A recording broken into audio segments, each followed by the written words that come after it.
मैं बहुत शर्मिंदा हूँ। फजूल बातें मत करो। खुशामदीद दुआ। अच्छा हुआ कि तुमसे भी मुलाकात हो गई। असलान ने ये सब अचानक तो नहीं किया होगा ना? और मैं जानती हूँ कि तुम अब भी अपने एक्स हस्बैंड के बारे में सोचती हो। असलान अब सिर्फ मेरा है। मेरा मशवरा है तुम भी मासी को भूल जाओ, आगे बढ़ो।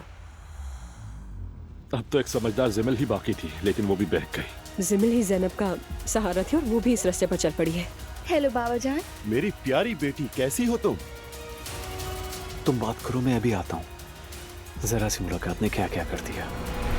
रमीज सर, ये औरत मुकम्मल तौर पर मजहबी दुश्मन है। उसने सिर्फ इसलिए अपनी बेटी पर जुल्म किया कि उसने हिजाब पहन लिया। ये आदमी पागल है क्या? तुम्हें नहीं लगता कि वो तुम्हें नुकसान पहुंचाने की कोशिश कर सकता है? ये तुर्की है। हम उस जमहूरियत के बच्चे हैं जो अतातुर्क ने कायम की।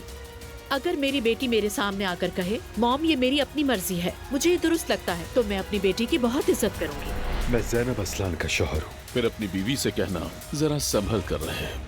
अच्छा,